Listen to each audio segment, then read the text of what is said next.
Court TV Live, we are following new developments in the case of the hip-hop mogul who is facing RICO charges in New York, Sean P. Diddy Combs.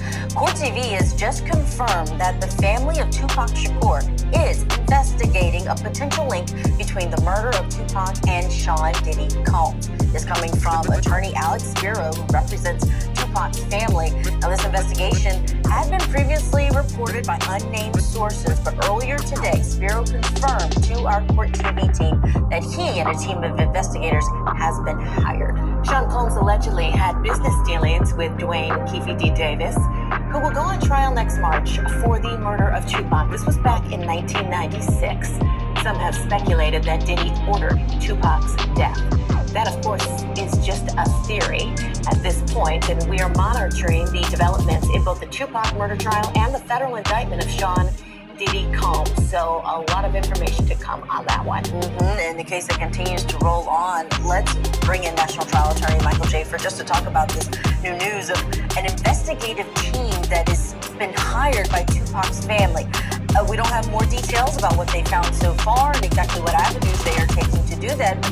What does that say to you? What do you think is happening? And how serious is this when someone hires an investigative team in a murder trial that's being handled by authorities, but this is a private entity requesting this?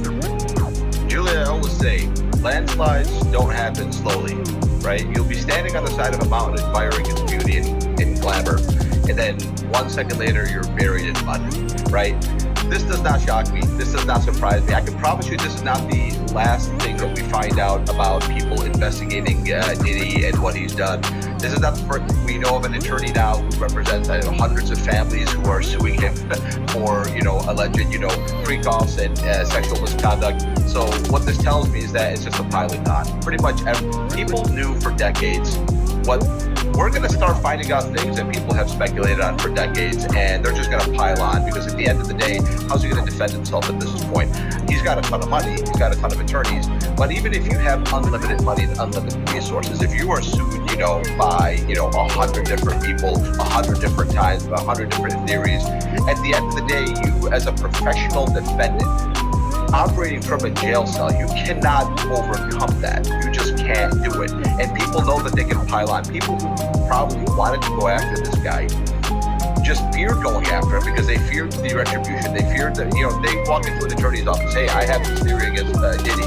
And the attorney was like, okay, do you have $1 million to pay me for me to waste my time, waste your money and go after him? No, I don't. Can you do it on contingency? No, I won't do it on contingency, because if I do it on contingency, he's going to spend millions of dollars to crush us, right?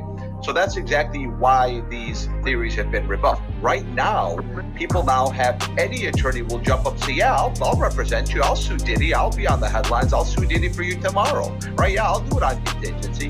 At the end of the day, that's what's happening. You're going to see many, many more instances of people coming up with theories against Diddy. With respect to this specific one, as a kid growing up, I loved Tupac, and there was, when we were in high school and Tupac died, everybody said, hey, Diddy did it, right? And it was kind of like, back then it was Puff Daddy, right? So a lot of people say that. I don't know what the quality of this type of theory is, but hey, I'm going to be interested. I'm going to be glued to the TV to see what happened. The connection between Diddy and Keefe D. Let's see. But at the end of the day, that's what's happening. It's a piling on. Yeah, I mean, back in July, I think there was a report that Sean Diddy Combs had said, any kind of connection here, this theory is absolutely ridiculous, absolutely false. So we'll have to see what comes of this. But I believe we have some sound we can play, Michael, and then we're going to get your reaction to it on the other side. So it's Harrell, you, Puffy, Zip, and a bunch of Southsiders. And what Puffy makes kind of an announcement. Yeah, that was stupid. What did you actually hear? What was the words? If it's the best you can remember what he says. He said, it's anything but no news, Give us 5 names of people who would say, yeah, we heard Puffy say that. You don't have to come from Al, Corey, Ian, all of them tell you. Now, this was before the arrest of Diddy, Michael, but what do you take from that? I mean, it's just everything, as you just mentioned, it just keeps piling on. Yeah, with this specific one, I'm very familiar with this exact case with this person. What you heard here was not credible, right? Even if it's true, it's just not credible. It's too old, it's too stale, it's not credible. What happens in that life is people will talk and talk, and this KPD has proven himself to be the type of person who wants attention and talks a lot. And how do you get attention? The way you bring attention, if you're this type of a person, is you bring up the names of people who are much bigger than you. They say you punch up, you don't punch down. He's not going to get attention if he says, hey, my friend here, my neighbor was the person who was behind, him, and these are 5 people that helped me kill Diddy. No, to kill Tupac. No, he'll say Diddy did it, all these other people. So at the end of the day, it's just not credible. I don't think this is going to go anywhere. People have hunted down the cause of the death of Tupac, and now they've focused on this KPD guy, but I don't think